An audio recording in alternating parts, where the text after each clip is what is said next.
Yeah, here it is. My title is Next Generation Desktop Apps with Tauri, and my mentors are Brito and David Allen. And okay, so let's start. If you're thinking about a desktop app, what do you think? Uh, Even when we are talking about an organization like Rocket.Chat, our goal was this: to make again an app in Tauri that works and features like Rocket.Chat Electron, so that we have an idea about how the app works and how much is Tauri compatible. So the primary goals was to loading the web view from the Rocket.Chat, maintaining downloads, having a tray icon, maintaining the settings, and giving the multi server support. But you see, Tauri was not so happy. So in Tauri, the main problem we had was uh, Tauri didn't natively support the browser view that Electron supports. With Tauri, their main ideology is Tauri is not meant to be a browser, except Tauri is meant to be a desktop client where you are eligible to develop with React or any other technology like Svelte or Next, but you are not uh, but you cannot make it like a browser, like loading web views. It's not exactly a browser. So this is the first problem. That was the base of our app. Without a browser view or without a web view, we cannot go ahead. So there were three options. So if we have to make it like this, so how let's first understand how Rocket.Chat Electron is working. Rocket.Chat Electron uses the browser view. It has React on the base, and it uses a browser view to make different servers in a row, right? So it uses Redux, and it shows the server one by one when you are having a state which server you have selected. So it has embedded the browser view inside React, but we couldn't do it. So we had three options. First, if we are just embedding an iframe, we don't have the browser view. We don't have that much support from our core framework that is Tauri this time. Tauri doesn't give us like browser view. The main advantage of browser view is that it gives us a lots of support and lots of abstraction on the events that are over Electron and over the web view. But with Tauri, we can't have that. So first was that a basic solution that we implement an iframe. The second could be that we just create a web view window. The main purpose of this window would be just to load Rocket Chat, and whatever it is, we would do by triggering some events in this web view window itself.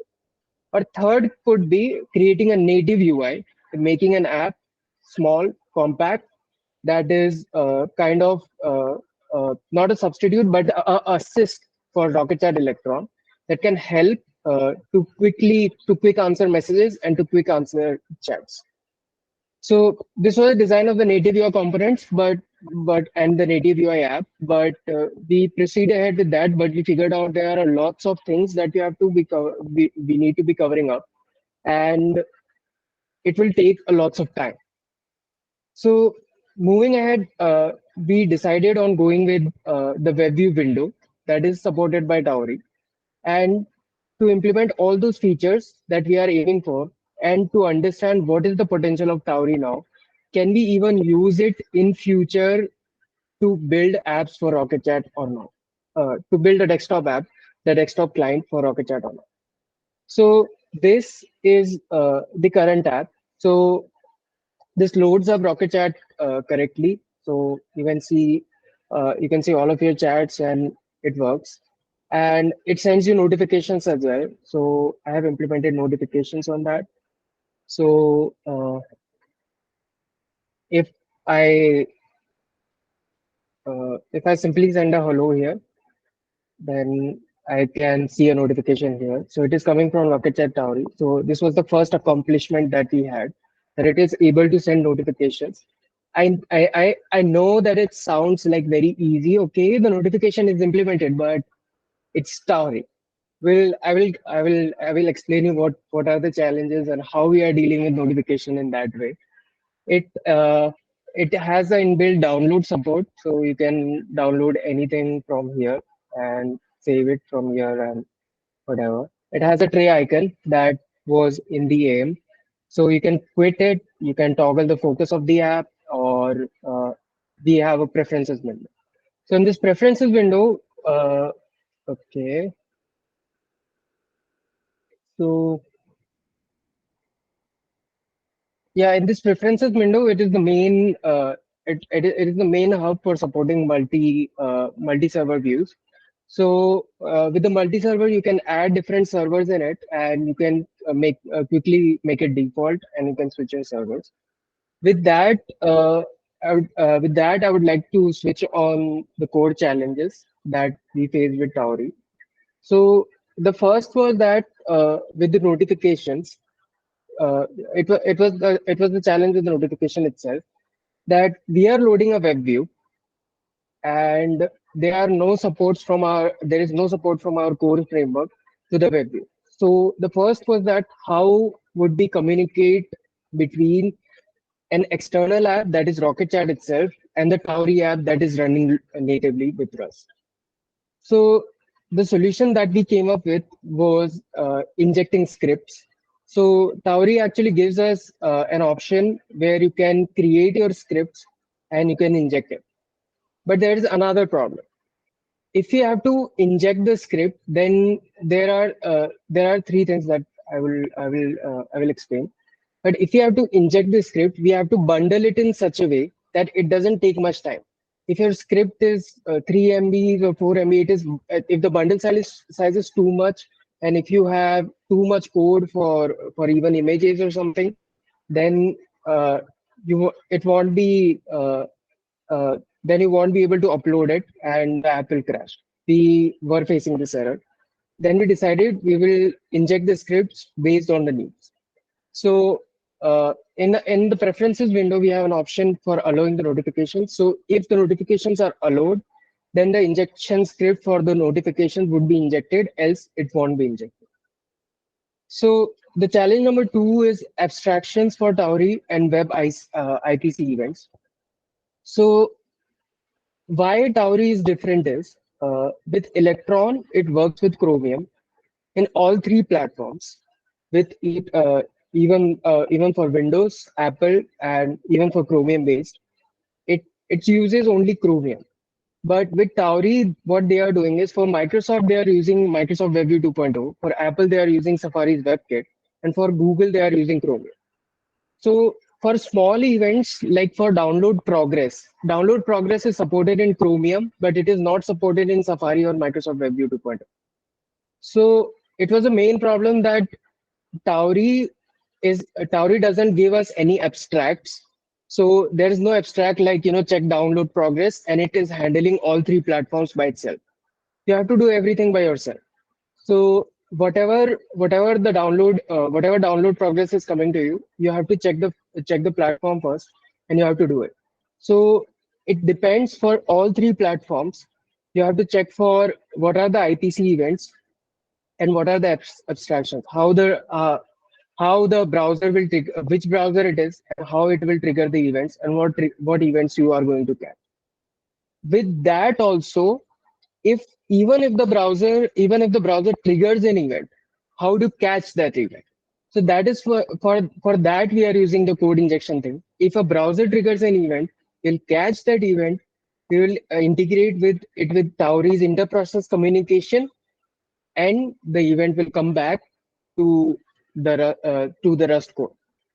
So this is why I was telling that notifications was a hard job, because we have to communicate with Rocket.Chat first. Tauri was not giving us any options to communicate or anything like that.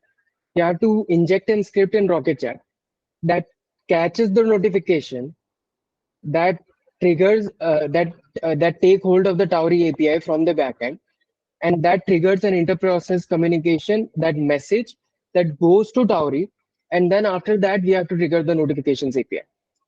So that is why that was a big deal. Going forward with that, again the problem comes when you have to handle multiple web views. So the problem was that Tauri has multiple development scopes. So if you are building with Rocket.Chat and you have a scope of HTTPS Rocket.Chat, then you cannot add an another scope for say local host or say anything. So if you have to give multiple server support, so we have open server at one point. There might be some another person's support server. There might be cloud. There might be different servers. So it is very important to uh, dynamically update the scope in such a way that that it's that it doesn't throw us any error in terms of that the scope is not defined for this variable, this URL, and we cannot load it because it is insecure. Tauri comes with this situation, and we have to handle it by dynamically switching up between different servers.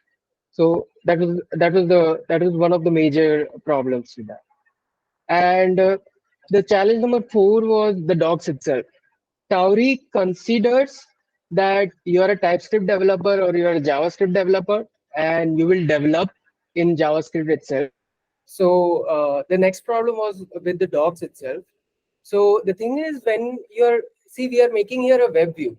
We are not making here a project for React. We are not making a project for Next. This is not a project that is dealing with web components. Web is already made. We have Rocket.Chat, our best Rocket.Chat that is there, and we are loading it. But what about Rust? How we are handling the core app? We need it for our basic functionalities such as downloads, notification. We need it for everything, and there is no docs for such things. There is no Rust thing.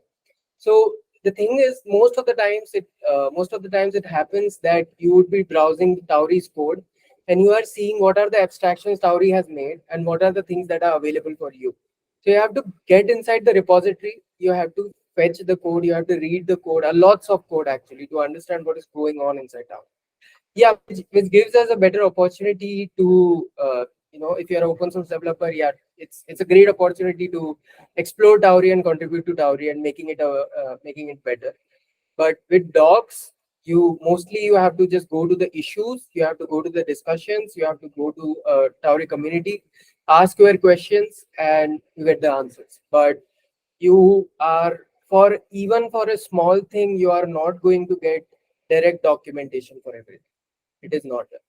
So for now, what have we achieved and what not? So for notifications we are done, downloads we are done, we are supporting multi-servers, we have an integrated web view, we have a tray icon that functions, but we don't have badges.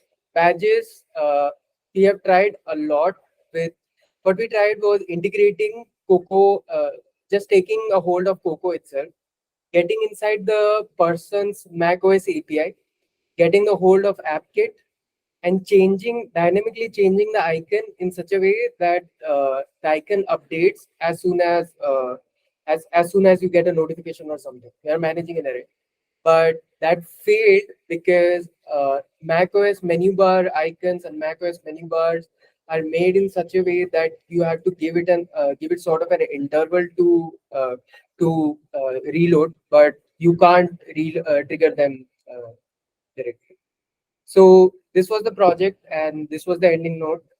Well, we had a lots of challenges, and uh, really a lots of challenges with Tauri and Rust. But what I learned the most is that you have to dig a lot deep. Like you can make CRUD operations and make a great app, but whenever challenges like these comes to you, then you don't know what to do. And my mentors Brito and David Alen, they helped me a lot to how to overcome it and most of the problems that I was facing during the time of the project. So this was it from my side.